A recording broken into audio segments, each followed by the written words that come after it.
Well, we're going to have more people join us as we move along, but I'm going to go ahead and get us started. So welcome everyone, and thank you for joining us this evening and contributing to the future of the city of Tukwila. I'm going to go ahead and begin this meeting with a land acknowledgement.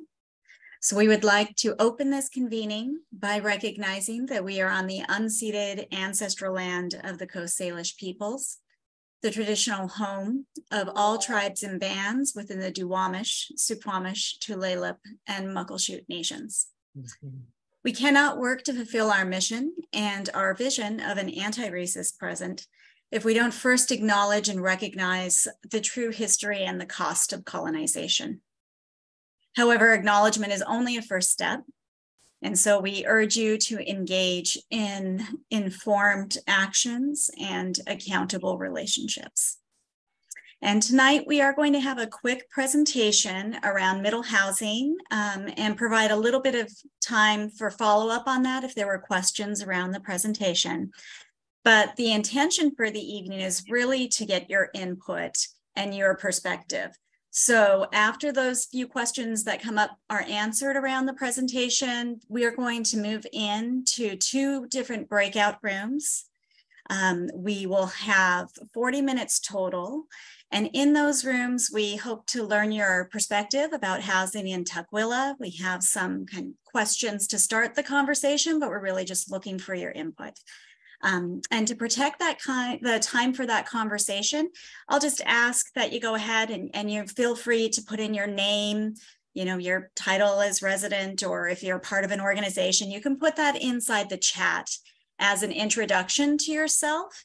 And that way, when we move into our breakout rooms for conversation, we won't as much need to take space for the introductions, and we can really get the input from you.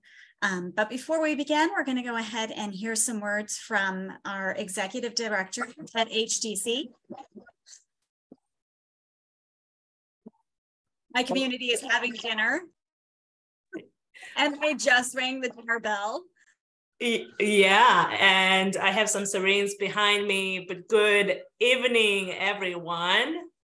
It's wonderful to see all of the Hollywood squares and see familiar community names that are joining us tonight.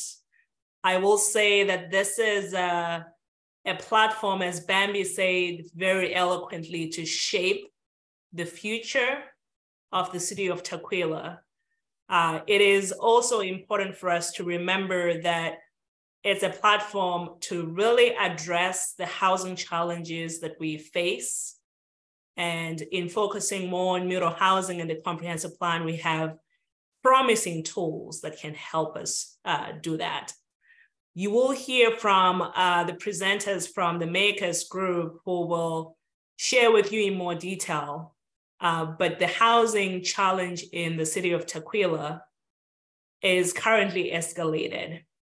About half of the renters who live in Tukwila are cost burdened.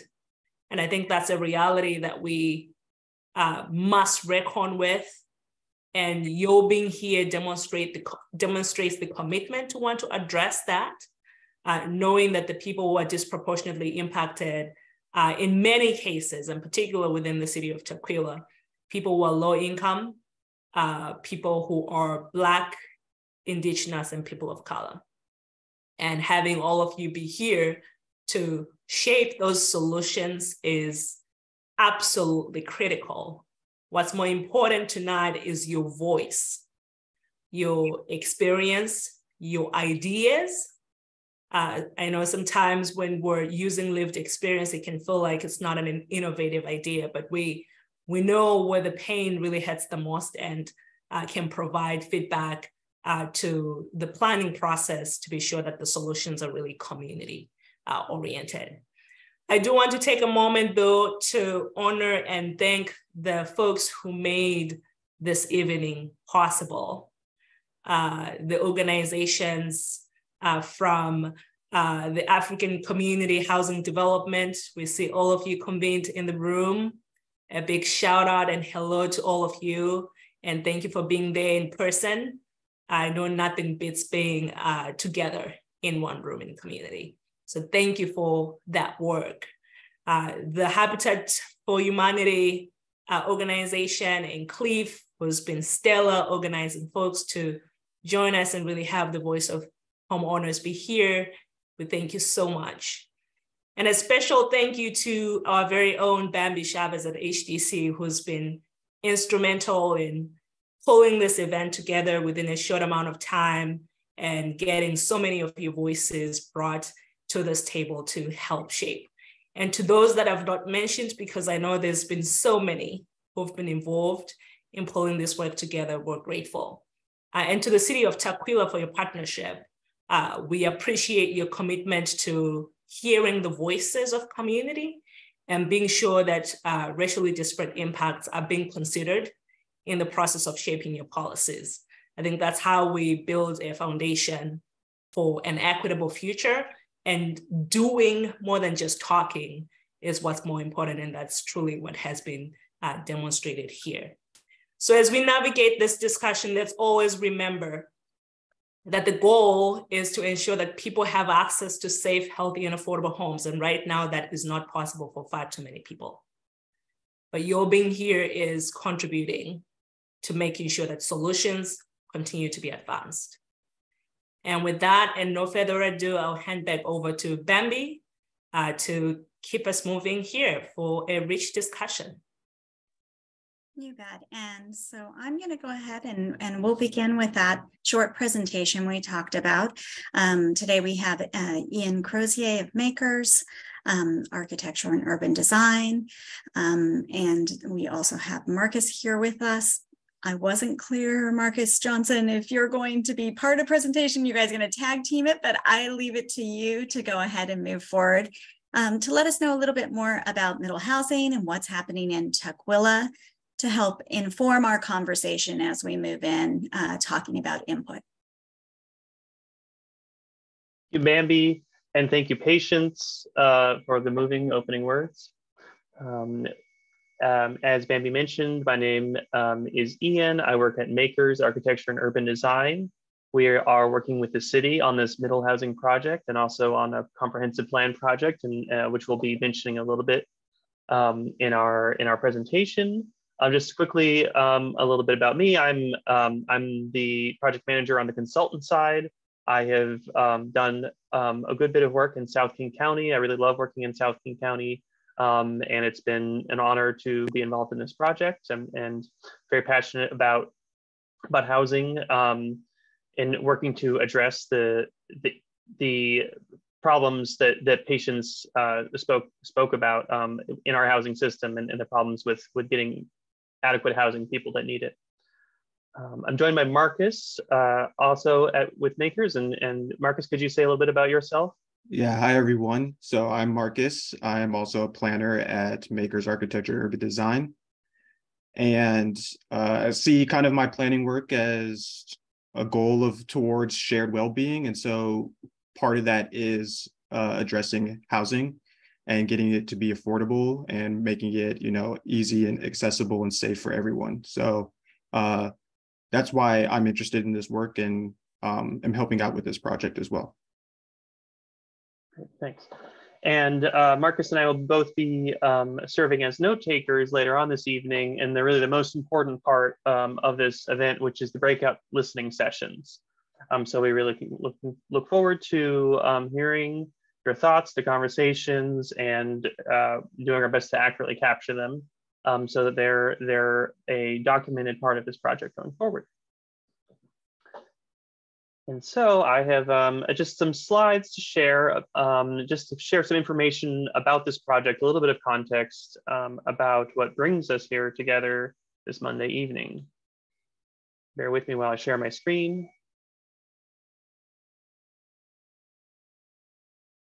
Okay. Great. Okay. As we mentioned, this is a meeting about housing in Tukwila. Primarily, it's about the Tukwila Middle Housing and project and the Comprehensive Plan Update project. So these are two related projects that are ongoing. The Middle Housing project has been going for a few months. It's really a quick project, and we're looking at a certain kind of housing we're calling middle housing, and I'll get into what that is and try and define it for you here in a moment. But this is going to feed into the Comprehensive Plan project, which is a much bigger project, kind of citywide, a big meaty document that is supposed to be comprehensive. It's supposed to cover lots of different subjects, but a very important part of that is housing. And because, as we know, there's a lot of problems with how housing works right now. So that's going to be a big priority in the Comprehensive Plan update. That Comprehensive Plan project will be going forward throughout the summer, through the fall, the spring, and next year, and will need to be completely finished, so adopted by City Council before December of next year. And Marcus and I will have the privilege of working on both components of this with the city. The middle housing project, that first component, has three main goals. The first part, which you are all helping us here with tonight, is to engage Tukwila's diverse community and to set up an equity-driven framework for that engagement that is going to serve not just the middle housing project, but also that comprehensive plan going forward. That involves trying to help resource communities and not just be extractive, not just taking out your insight, but also to help be giving something back. Also, the project goal is to analyze potentially racially disparate impacts of both current and proposed policies. Patience mentioned this in her opening remarks. This is really important. And it's an acknowledgement after many years that just because a policy is not racist on its face doesn't mean it won't affect different people of different racial backgrounds differently, and may affect some people negatively based on their racial background. So we really need to understand our policies that look like they may be race neutral on paper might actually have negative, disparate impacts on vulnerable people, and make sure that as much as possible that is not happening. And finally, the project will recommend code changes to allow more housing variety, protect affordability, and better support residents' housing needs in Tukwila. And so the focus of those code changes has to do with middle housing. So you may or may not have heard of middle housing. It's a funny term, but it talks about a spectrum of housing types that is between your house by itself on a lot, which is very kind of typical American suburban. It's a dream that many people have is a house on a lot with a green yard. And then what you see also a lot of, and we have quite a bit of those in most cities, in Tukwila and many other cities. You also see large apartment buildings, and those are mostly the two things that you see being built today. But historically, and in cities around America and cities around the world, there are many other kinds of housing that are a little smaller than a big apartment building, that may have a couple of different units put together. And this could come in a lot of different shapes and sizes, as you see in the graphic there. This middle housing has a lot of advantages, but it's currently allowed on only about 4% of the residential lots in the city of Tukwila. A bit more about what those kinds of middle housing could be. Many of these I'm sure you have seen. Some of them were built before the rules came into place that made them illegal. And some have been built more recently in the few areas where they're allowed to be built. They range from your garage apartment, duplex, so two houses, or one house that has two units in it, or two homes within a single house, or a fourplex, the same idea, 4 homes in a single house, cottage, a cluster of cottages around a shared green space, townhouses, where they all share side walls, and other configurations. There's some clear advantages to this kind of housing. Doesn't mean it's right for everyone, but it can help in a lot of ways, one of which is affordability. This kind of middle housing is cheaper to build per unit than new detached single family houses. This is because because land is expensive in Seattle, in the Seattle area and in Tukwila. And so when you're dividing that cost of land between multiple homes, that helps to lower the prices a little bit. Middle housing can also have greater variety. It can support a more diverse population with different family structures, maybe a multi-generational family, or maybe single people living alone, and the whole range. Because we're not all the same and we don't all live the same way, it's good to have a housing that has a variety of different shapes and sizes to reflect our needs as interesting, diverse people. Middle housing is also more sustainable because the houses usually, or the homes usually share walls. They tend to have lower energy bills. And they can also, because they're close together, can also make it easier and to use transit and get around by walking and biking. They also create opportunities for home ownership, which is something that we're really trying to focus on in this project, is how to expand home ownership opportunities to more people, given that that the prices to buy a new home are very high and out of reach for so many people. Because these middle housing can be more affordable, they can create more ownership opportunities for a given piece of land. And it can also create flexibility for homeowners who may have lived in their home for many decades and may not need a house on a large lot. Maybe they don't want to do the yard maintenance anymore. But currently it's illegal for them to divide up their lot and sell part of it off for someone else to build a new house. But if that were allowed, maybe then they wouldn't have to do so much yard maintenance and they could afford to stay in their home. It can be very difficult for people to find a new place to live after they've been living in a home for a long time. So there's a lot of advantages to middle housing for a lot of different people.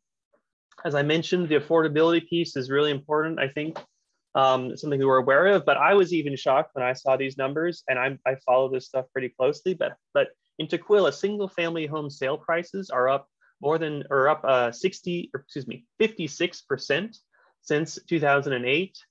2008 doesn't seem that long ago, and I feel like the houses were already too expensive then, and prices have risen just very fast since then, and not just in Tukwila, but you can see in other areas in South King County as well.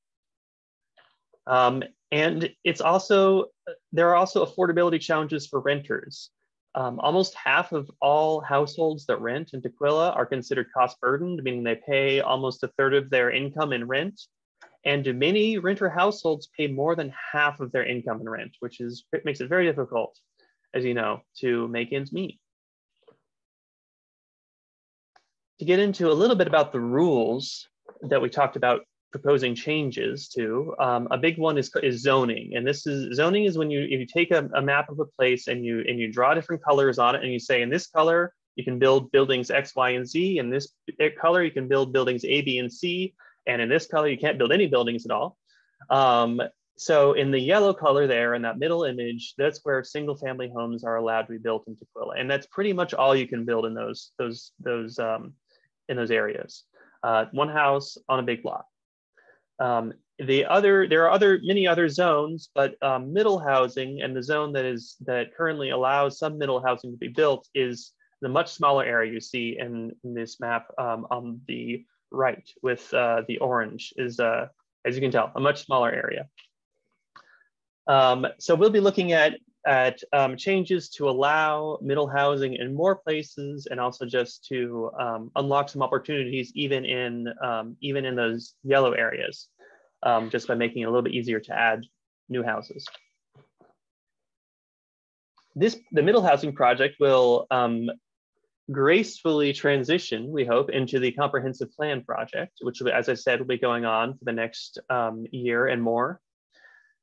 So we want to just say a few words about what that project is, because it is a very important document for the future of Tukwila and for making a future of Tukwila together. The comprehensive plan is a foundational policy document for the city. It covers a 20-year period through 24. It tries to capture the values and priorities of the community and lay out a roadmap for future change and growth and development. So this is where you want to get everything down into paper, that to lay it out, to make it clear what you want to be happening in the future. And this is something, that a resource that people can go to, that staff can go to when they're considering a project, or that newly elected officials can look at to try and understand the community that they're going to be leading. It's a really important document. but it hasn't been updated since 2015. So the time has come to update that. It covers a lot of things: transportation, parks, utilities, but as I mentioned, housing is going to be a really important component this time around. So we want to use this middle housing conversation to get it started and to keep moving that forward, and focus on housing and land use, in addition to a few other subjects. To be involved in the both the middle housing project and the comprehensive plan update, the city has set up a really cool website that we would love it if you would check out yourself. It's called the Engagement Hub, and we'll share a link to that in the chat and later on in the meeting. It's a place where you can go to for information, for surveys and activities and updates about recent events. It's translatable with this special little button in the upper right here to change it to many different languages, hopefully whatever language you speak. We have information there about a little bit about the background about these projects, about urban planning. Some of this work that we've done to analyze racially disparate impacts is here as well in these maps. This is just one component of that work. We have a link to the survey, which is currently ongoing. We'd love it if you would fill out this middle housing survey, which again is available in many different languages. And there is an ideas wall, which is a place for a community discussion about housing. You can share your story here or comment on an idea that someone else has shared, or share pictures of things you really like or really don't like. And this is a place for community interaction. We'd love to see you joining in and sharing your voice there. So those are all available on our engagement hub. And right now we're still particularly trying to highlight that online survey I mentioned. There will also be this summer, if you visit Tukwila Parks, you may see staff at a table who would love to speak with you about the comprehensive plan update further. And then in the late summer, early fall, there will be another public in-person meeting. If you were able to join us on June 6th, thank you so much. If not, we hope to see you at the future event. That will be in August or September, when we'll be sharing more ideas about potential goals and policies for the comprehensive plan, as well as the outcomes of this middle housing effort. That engagement hub that I shared, that website will be updated and will continue to evolve and change throughout the course of the project. So don't just visit it once and think you've seen everything, because I guarantee you won't have. So those are the engagement dates that will be upcoming. That's all I've got for our slides. I guess just here we've got the links to the website and the QR code. I'll be sending out these slides so you can check these out. With that, I'll hand it back off to Bambi. And we're looking forward to hearing more in these discussion groups.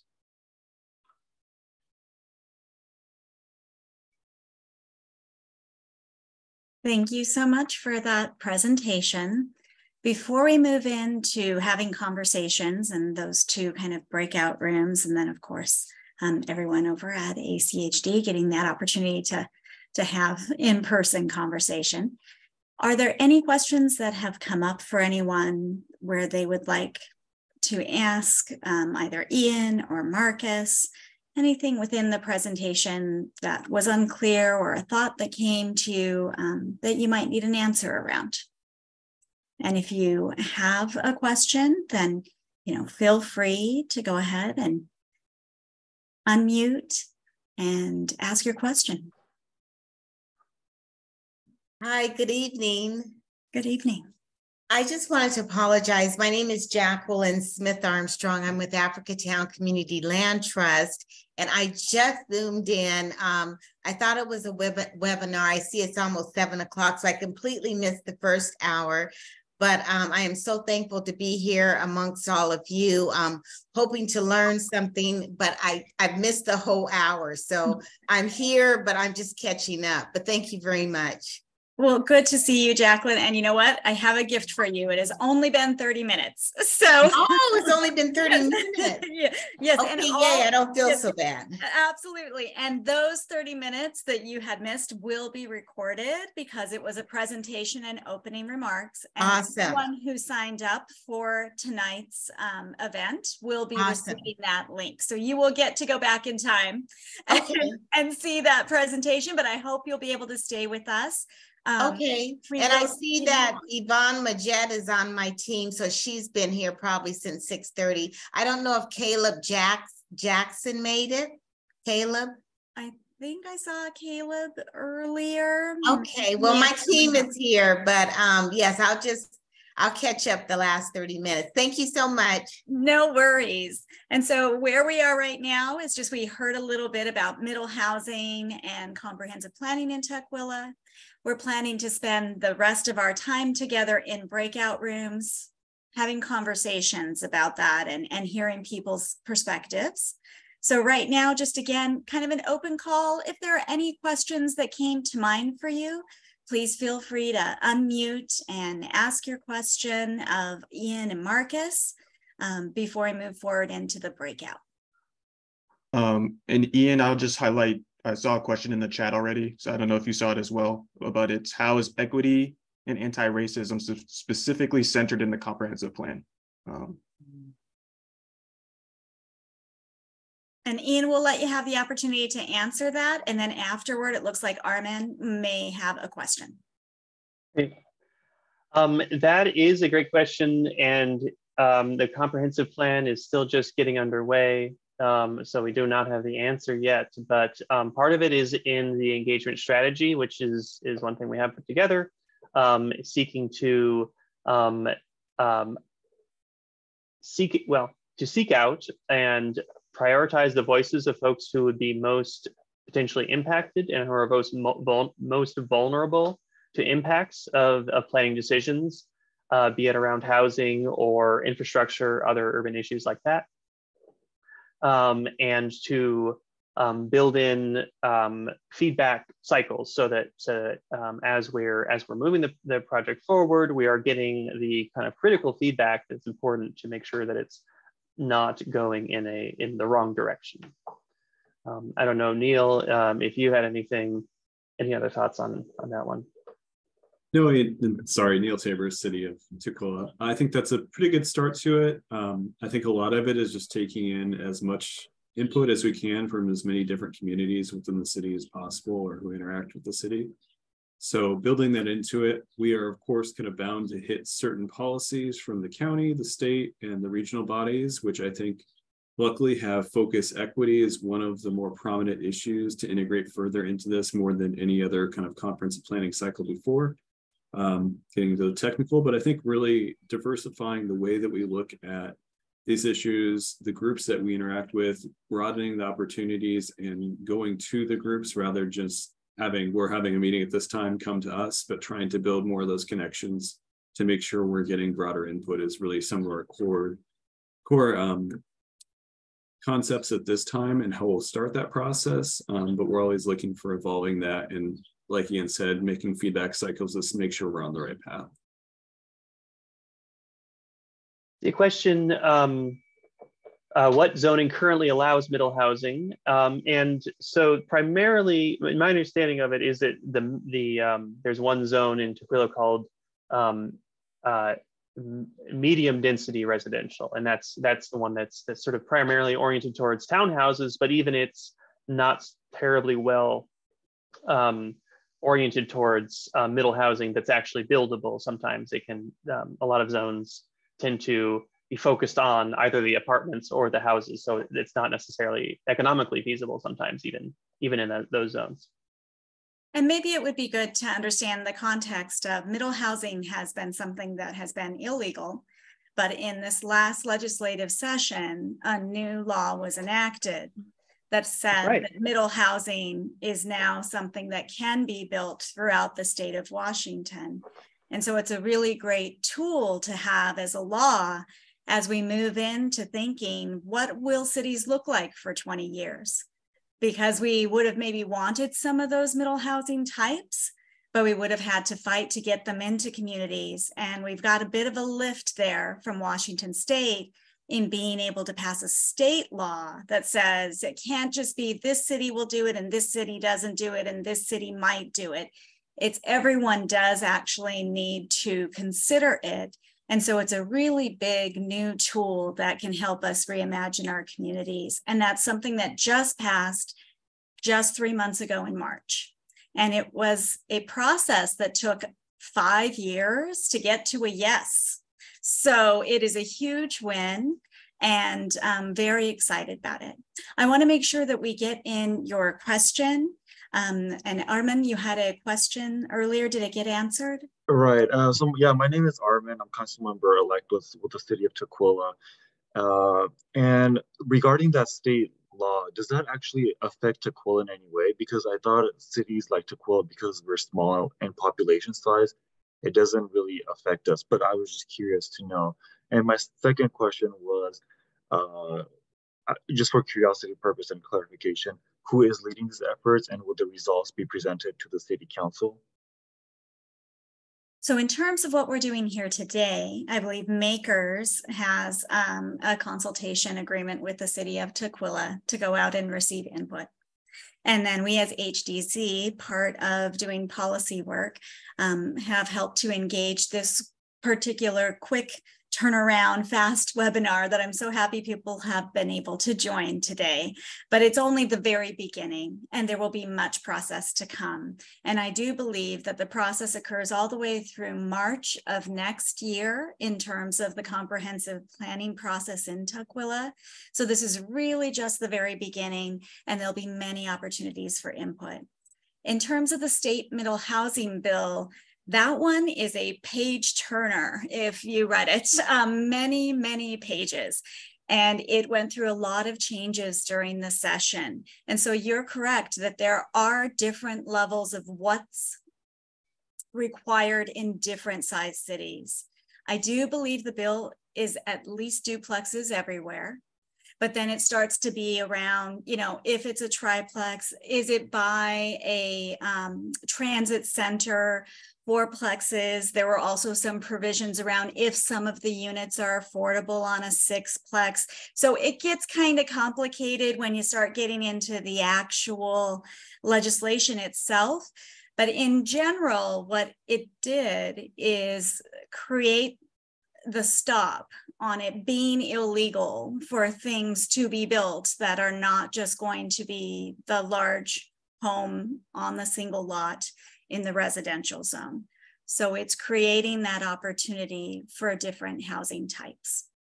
Thanks for that clarification. You bet. And Cliff? Oh, go ahead, Ian. If I could jump in just quickly, just this project. So we've got, and HDC is leading this engagement, and then Makers is the consultant on the middle housing project and the comprehensive plan. And then this middle housing project I mentioned started in February. So City of Tukwila was actually ahead of the game a little bit on the middle housing, because the city had chosen to take a voluntary approach to allow middle housing even before the state law came down. So that's if you're trying to do the math and figure out how this all came about. The city of Tukwila was, voluntarily choosing to try and look at some of these changes already. And because this effort is already underway, will have has a good head start on making sure that the city is able to make changes in a way that is making sense in Tukwila, given the community that you have here. Okay, Cliff. Yeah, actually, just to kind of build on that. So from our perspective, from Habitat's perspective, the kind of opportunity that middle housing presents is massive when it comes to building affordable housing. So I saw there were some folks here from Africa Town Community Land Trust and other land trust organizations, and the kind of home ownership opportunities that non-for-profit community land trust organizations or affordable housing developers like Habitat for Humanity have when it comes to those like more compact housing types, allows us to basically build homes for long-term home ownership that are less expensive. so they can be sold at more affordable rates for folks who are making 80% AMI and below, versus say a single family home, which is much more expensive to build. And you essentially, you have fewer people on a bigger lot for less, how should I put this, your property and also your resources don't go as far.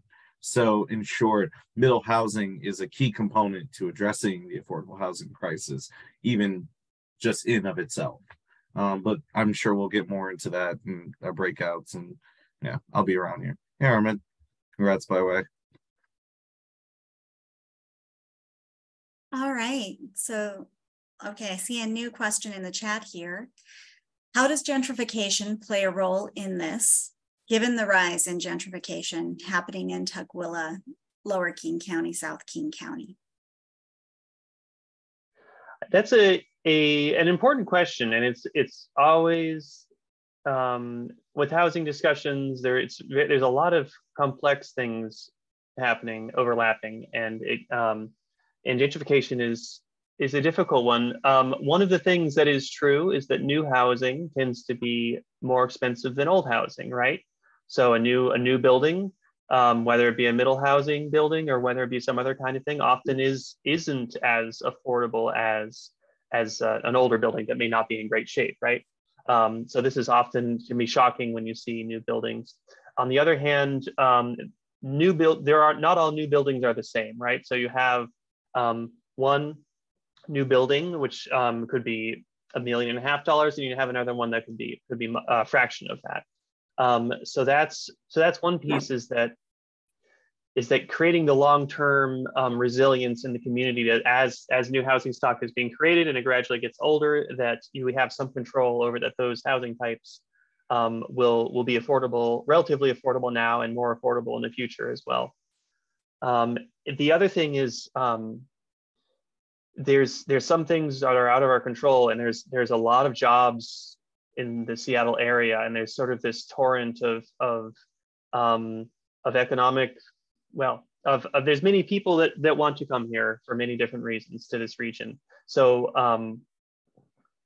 gentrification can happen with zoning change, gentrification can happen without zoning change, and one of the tools to lessen the impacts can be to reform zoning so that the housing prices do not rise as quickly, and that can reduce the impact of gentrification. But also it can be very hard. Even if you do everything right, there can still be, unfortunately, just really negative, difficult impacts for people as housing prices rise. Sorry, I don't know if that's a satisfying answer or not. Any other last questions, just to clarify before we move into conversation together? I think the theme being that, you're really at the beginning of a process here, that as residents, as stakeholders in this community, you should be feeling empowered to lead. You do not need to be a planning commissioner. You do not need to be an architect. You do not need all of the different jargon that is heard. You live in your community. You know what you need in your community, and you just need to express that and keep using your voice to create accountability. The comprehensive plans will affect 20 years of where things can be built in your community. So I don't think we could have imagined the housing prices we are facing right now 20 years ago.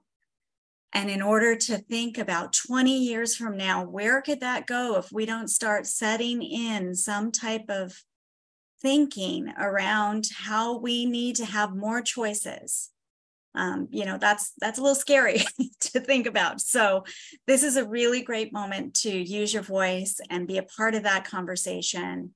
And we're really happy to have you here today. And, if you need to head out early, or, if you're hungry and you just didn't get to dinner or anything, you got kids to put to bed, whatever you need to do, I know we'll be here till 8, but know that this will be a first avenue for getting your input.